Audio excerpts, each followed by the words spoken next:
Hi YouTube. I'm here to talk to you today about sex and the human response cycle.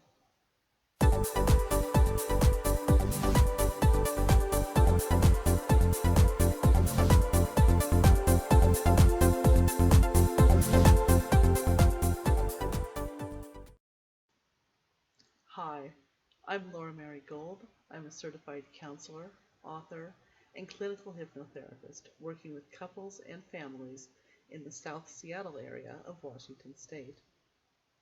In another video linked below, we tell you a great story about something called the Coolidge Effect. In this video, we describe the human sexual response cycle, and we discuss ways to use that information to improve your sex life. In the late 1960s, sex researchers Masters and Johnson described a multi-phase sexual response cycle. The stages look like this. Stage 1 we call arousal.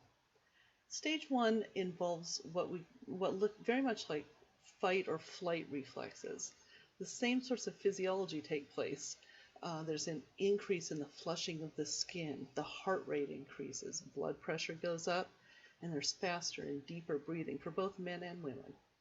In both sexes, there's engorgement of genitalia and a hardening of the nipples. In women, we see an increase in vaginal lubrication. There's also swelling and opening of the labia minora. In men, we see erection, thickening and wrinkling of the scrotal skin, and a raising of the testes. In aging individuals, this arousal stage is quite different from what happened in the teens and the 20s. Erections are slower and softer. For women, there's less vaginal lubrication. Psychologically, if these differences are not well understood by both partners, they can do great damage to the self-esteem of both the individual who's experiencing the change, who may feel ashamed and incompetent, and also to the esteem of the partner, who may feel less attractive or unsexy. If this change in arousal response has affected your marriage in negative ways, keep watching, because we're going to talk about some ways to get your relationship back on track. The second stage is called Plateau. This is the stage closest to orgasm that in women involves some physiological changes. It involves some tightening of the outer third of the vagina, lengthening of the inner portion of the vagina, and vertical raising of the uterus, and disappearance of the clitoral glands under the hood. In men, it involves expansion of the diameter of the penis, initial bulbal urethral secretions, and an increase in sensitivity of the glands. Psychologically, this period may involve either an increase in intimate connection with the partner or interior fantasies about sexual behaviors or other partners. Shared fantasizing can sometimes bridge the intimacy gap, though it's difficult for some couples to have these conversations.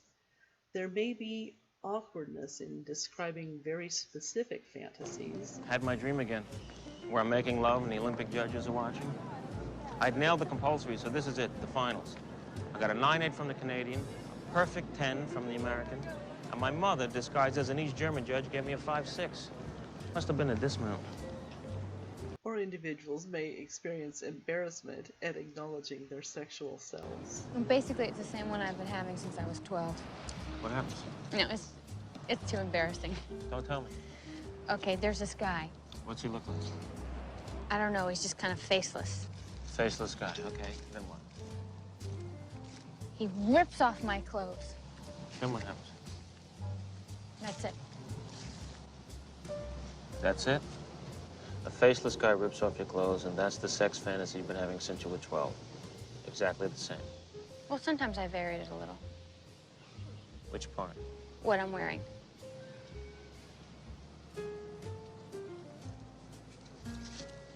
What? Nothing. In any event, conversation with a partner who is safe and familiar builds marital intimacy. Now we go to the third stage, orgasm.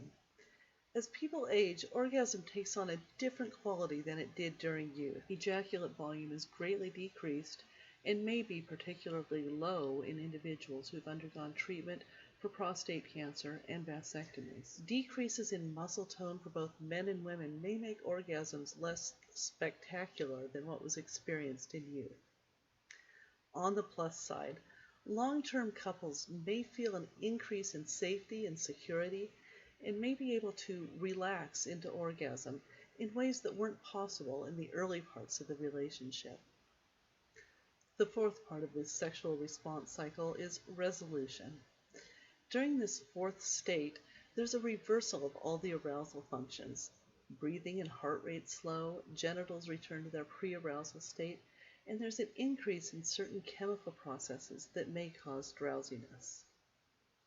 Finally, we have what's called the refractory period, the fifth stage where further sexual stimulation doesn't lead to arousal.